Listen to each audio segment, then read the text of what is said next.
और बड़ी खबर आपको बता दें, गलवान में शहीद हुए कर्नल संतोष बाबू को मरणोपरांत महावीर चक्र दिया जाएगा। गणतंत्र दिवस कल है और इस मौके पर देश के कई बहादुरों को नवाजा जाएगा। राजपथ पर अब से 10 घंटे बाद बहुत ही शानदार परेड निकलने वाली है। ये मिलिट्री शो आत्मनिर्भर भारत वाली परेड का हिस्सा होगा। इस शो में भारत की डिफेंस फोर्स अपने सबसे बेहतरीन वेपन सिस्टम दुनिया के सामने पेश करेगी। लेकिन जो कल दुनिया को दिखाया जाएगा वो हम आपको इस वक्त दिखाने जा रहे हैं। हमने देश में तैयार हो रहे वेपन सिस्टम्स को लेकर पूरी रिसर्च के साथ एक रिपोर्ट तैयार की है। ये आपको जरूर देखनी चाहिए।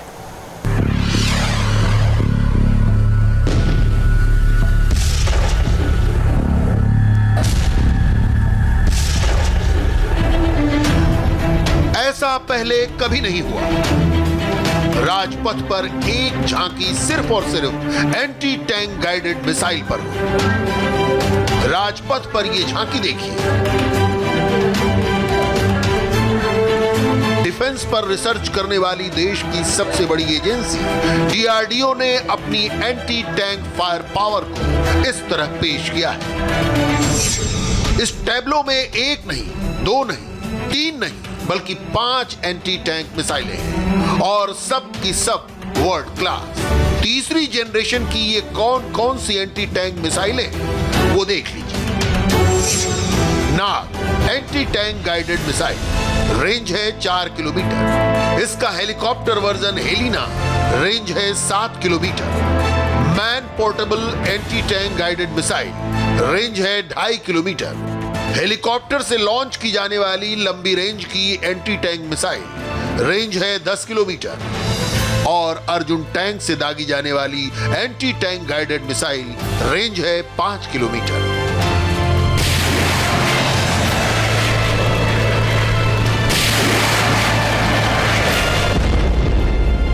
डीआरडीओ ने पिछले कुछ सालों में anti tank guided missile programme को बहुत तेजी से बढ़ाया है। ये सभी वेपन सिस्टम देश में तैयार किए गए हैं। ये बहुत ही घातक हथियार है जो फायर एंड फॉरगेट वाले सिद्धांत पर काम करते हैं, यानी दागो और भूल जाओ, क्योंकि इसमें लगा गाइडेंस सिस्टम इसे खुद टारगेट तक पहुंचा देगा। देखा जाए तो आत्मनिर्भर वाली थीम को आगे बढ़ाते हुए सरकार ने इन हथियारों को सुपर एक्टिव मोड में ला दिया है। पहले बात एंटी टैंक गाइडेड मिसाइल नाग और उसके टारगेट की। एलएसी पर चीन ने हल्के टैंक टाइप 15 तैनात किए हैं। उसके पास अपनी एंटी टैंक मिसाइल HJ-10 भी है। वहीं चीन के टाइप 90 मॉडल पर तैयार पाकिस्तान का अल खालिद टैंक बड़ा चैलेंज है। राजपथ पर दिखाए गए एंटी टैंक मिसाइल के सभी मॉडल कहीं ना कहीं नाग मिसाइल के प्रोजेक्ट का हिस्सा है। किसी की रेंज ज्यादा है तो किसी का लॉन्चिंग प्लेटफॉर्म अलग है। नाग मिसाइल टॉप एंगल से अटैक करती है, यानी टैंक के उस हिस्से पर जहां उसकी बख्तर सबसे कमजोर होती है, और तब टैंक के अंदर बैठे दुश्मन को बाहर निकलने का मौका नहीं मिलता।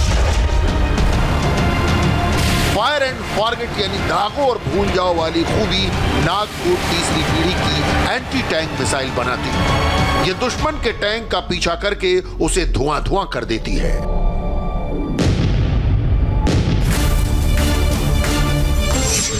नाग मिसाइल को हेलीकॉप्टर से भी लॉन्च किया जा सकता है। इसके वर्जन का नाम हेलिना है। रेंज 4 किलोमीटर है। यह मिसाइल 1 सेकंड में 230 मीटर की दूरी तय करती है। 42 किलो वजन की इस मिसाइल में 8 किलो बारूद होता है। अब देखिए वो हेलीकॉप्टर जो इन मिसाइलों से लैस किए जाएंगे। राजपथ पर देखिए 4 रुद्र हेलीकॉप्टर। ये है डायमंड फॉर्मेशन। रुद्र हेलीकॉप्टर ध्रुव हेलीकॉप्टर का अटैक वर्जन है जो एंटी टैंक मिसाइल और रॉकेट से लैस है। इस हेलीकॉप्टर को नाग के हेलिना वर्जन से लैस किया जाएगा। लेकिन रुद्र के अलावा और कौन सा हेलीकॉप्टर है वो भी देख लीजिए। यह है लाइट कॉम्बैट हेलीकॉप्टर जो देश में ही बनाया गया है और लद्दाख जैसे हाई एल्टीट्यूड फ्रंट पर भी तैनात कर दिया गया है।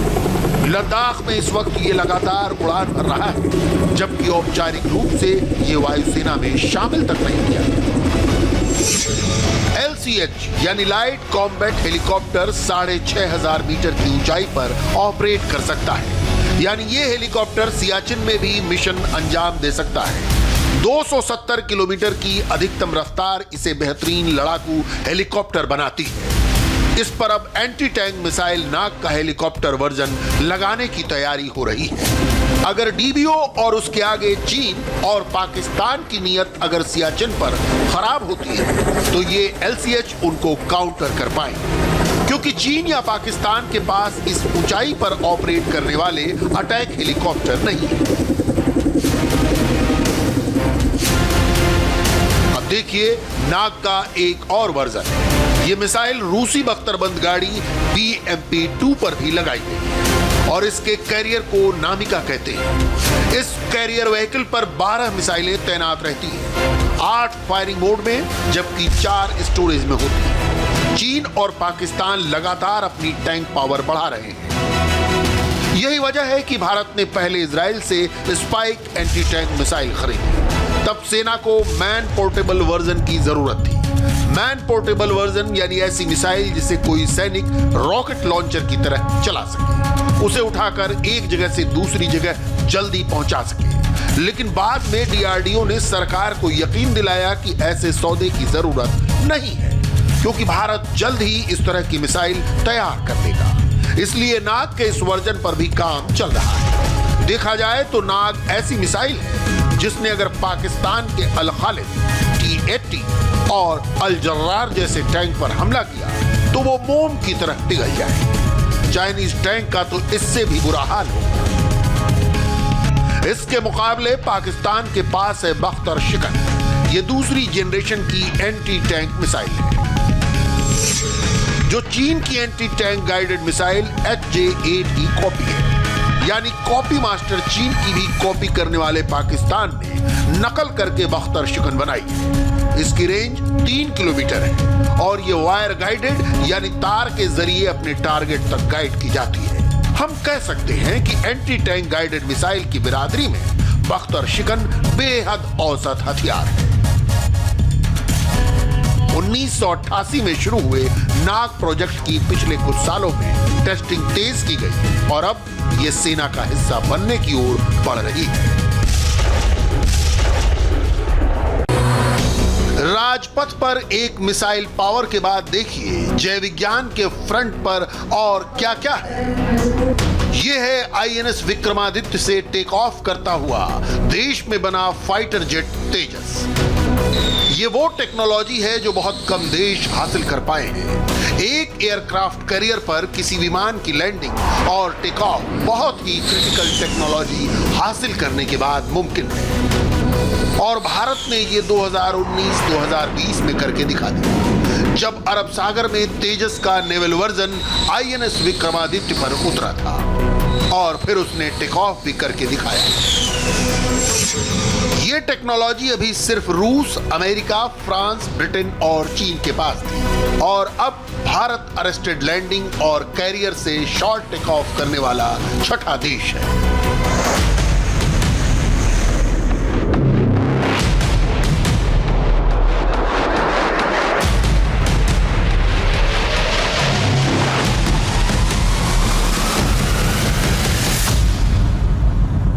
राजपथ पर दिखाया गया है कि कैसे तेजस 90 मीटर के रनवे पर उतर सकता है और 145 किलोमीटर की तैरती हवाई पट्टी से टेक ऑफ कर सकता है। तेजस का नेवल वर्जन तैयार तो किया गया है, लेकिन नेवी इससे भी ज्यादा मजबूत और 2 इंजन वाला एयरक्राफ्ट चाहती है। लेकिन तेजस को वायुसेना में शामिल किया जा चुका है और अभी भारत के पास 20 से ज्यादा तेजस फाइटर जेट 20 का उत्पादन हो रहा है और अब मार्क 1A वर्जन के 83 नए तेजस बनाए जाएंगे। इस दशक के आखिर तक भारत के पास 123 तेजस होंगे। वायुसेना के लिए खरीदा जा रहा तेजस का मार्क 1A वर्जन 43 मामलों में बेहतर होगा। इसमें नया आधुनिक रेडार लगा होगा, नया इलेक्ट्रॉनिक वॉरफेयर स्विच होगा, लंबी दूरी की मिसाइल से लैस होगा। तेजस अगले 25 सालों तक वायुसेना की ताकत बना रहेगा। यह देश में ही बना फाइटर है जिसमें अमेरिकी इंजन जरूर लगा है, लेकिन इसके कई कंपोनेंट भारत में ही तैयार किए गए हैं।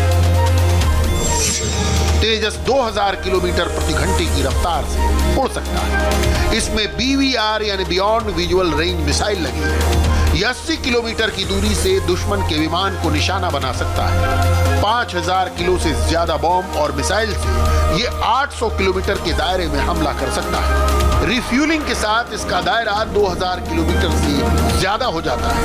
तेजस छोटा विमान है, कंपोजिट मटेरियल से बना है, इसलिए रेडार पर छोटा नजर आता है।